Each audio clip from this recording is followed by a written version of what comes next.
next guest grew up in the projects of New York City and did everything from pressing shirts for a nickel each to secretarial work at 14 to help support the family. Then she created a housekeeping business with 90 employees, and now she teaches single moms how to achieve their dreams. Ladies and gentlemen, join us in welcoming Elaine Gordon Evans.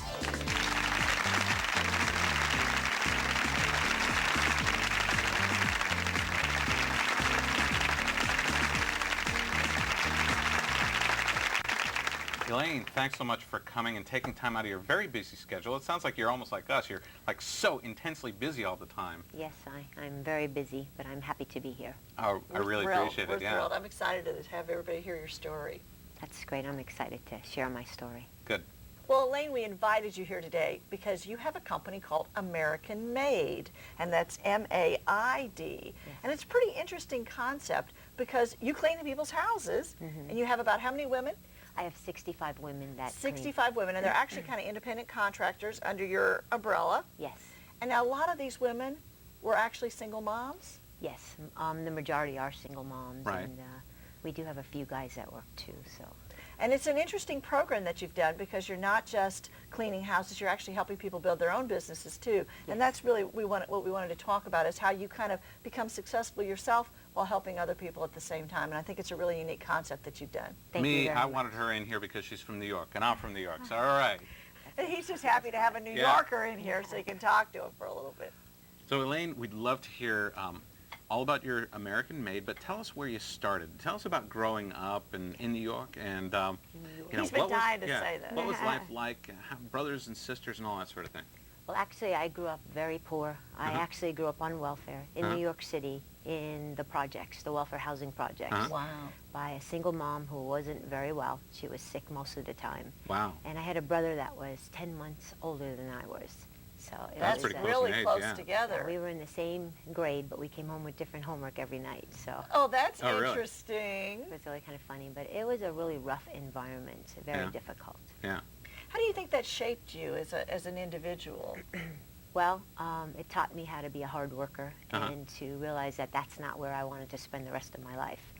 I would take a bus and go up to Park Avenue and have tea at the plaza as a young girl, and Oh, I no thought, kidding. wow, this is pretty nice. I really want to live here. So Now, what kind of influences did you have? Because I would imagine that being in the projects and being around people that don't necessarily have an attitude for prosperity, that would help shape you into say, nah, life isn't unfair, or life is unfair, and this is my life. This is where I'm going to be. well, Who really kind of instilled you with that kind of attitude? well, actually, I had relatives that lived in Little Italy across town in the village, and I would go home to the projects in the evening, but I would hang out in the village, and I kind of lived on both sides of West Side Story. Yeah, yeah. So I saw another culture and another side of life, and Right. I wasn't the type to settle. Uh-huh. Well, that's really exciting. Now, how were you in school? Were you a good student? I was a very good student. I worked hard, and I don't And like you got good failing. grades? Yes, I worked really hard, and I always wondered why my brother got higher grades than I did, because we were in the same class. Yeah. And he told me, like, later on in life that he would copy my homework. So Oh, I was like, wait a minute, I never see you study, you know. how does this work? So, but He yeah. let sister study for both of them. That's pretty good. Yeah. Now, when did you start working? At what age did you start working? Gosh, I started actually ironing shirts for people that lived across the way. They were a lot of people, and they were kind of really big. I was really tiny, and 7, 8 years old. Wow. Wow. Started ironing for like a nickel a shirt, and I always wanted to make sure I had extra money. Uh-huh. So you were from the earliest age doing something. Yes, So this was just your own personal spending money to... yes. Okay. Well, actually, too, I helped at home. I started working really early, cleaning houses and babysitting, and I got my first office job at 14 because my mom was really ill. She was in and out of hospitals a lot, and so I had to help pay the bills. And so I helped early, and I wanted nice things in life, so I had to work hard for them. So, I mean, working in an office environment at 14, that's really, really young. What kind of stuff were they having you do? Oh, just filing and the basic stuff, little typing and things like that. Were they paying you reasonably well, or? Minimum wage at the time, which of course, you know. But minimum wage, But if you had back been then- pressing shirts at a nickel a Yes. shirt, minimum wage was a lot of money to you. Yes, it was, and I just had a real hunger for business, and I love to learn. Uh-huh. So Well, that's it was really exciting. amazing. Now, was there any thought of going to college? Did you try, I mean, you were a good student. Did you try to apply for any kind of scholarships or anything, or did you just know that you had responsibilities to take care of? Thanks.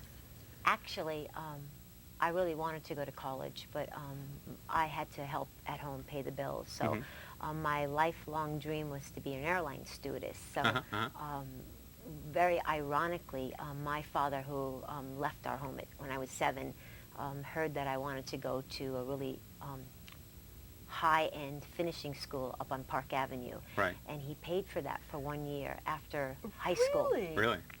So here I was living in the projects, going to Park Avenue to finishing school for a year. Interesting. It was really exciting, but I learned a lot about business and How to present yourself and exactly. be taken more seriously, probably. Yes, of course. Well, coming from the projects, I had a little bit of an attitude walk, and so they had a hard time in modeling school with me. But I did pass and graduate, and I finally learned how to walk, even though I wrestle with that a bit today.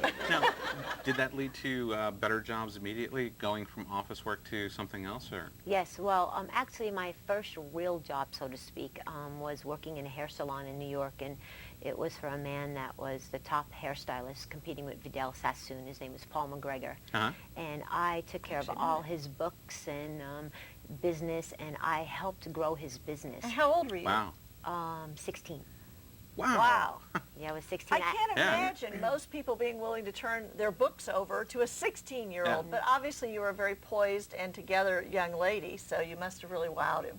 Yes, well, I had already graduated from high school at 16, and then Wow. I went into finishing school after that. for a Wow. year. Wow, really ambitious. So it was a really great experience for me, and I actually based my whole maid service concept off his business at the time, his hair salon. Oh, interesting. And he so was- you learned an interesting business model while Yes, you were there. it was the formula, and he was very successful. We serviced like 300 people on Saturday alone. Wow. Oh, my That's a God. very busy That's salon. huge. Yes, and we had like 50 hairstylists. It was like a factory type of style, but it was Sit down in the chair. It was fun. Next. It was rock music. It was wild. We had lots of celebrities, Jane Fonda, and a lot of the rock groups coming in, getting their hair done. So it was a really fun environment to work at.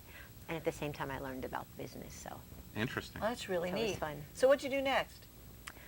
what did I do next? Well, I got tired of New York because it wasn't sunny enough. So I got on an airplane and went to Florida Okay. to make a life in the sun. I Okay. thought, wow, Yeah. I would see those Miami Beach posters on the bus in the morning when it was freezing, and I thought, oh gosh, I have to get out of here. And so I So you wanted a headed place- south? I headed south. Following the sun. Yes, and then actually I got married and had my daughter at the time, and I lived in Florida for about 13 years actually, and started my first maid service in Florida.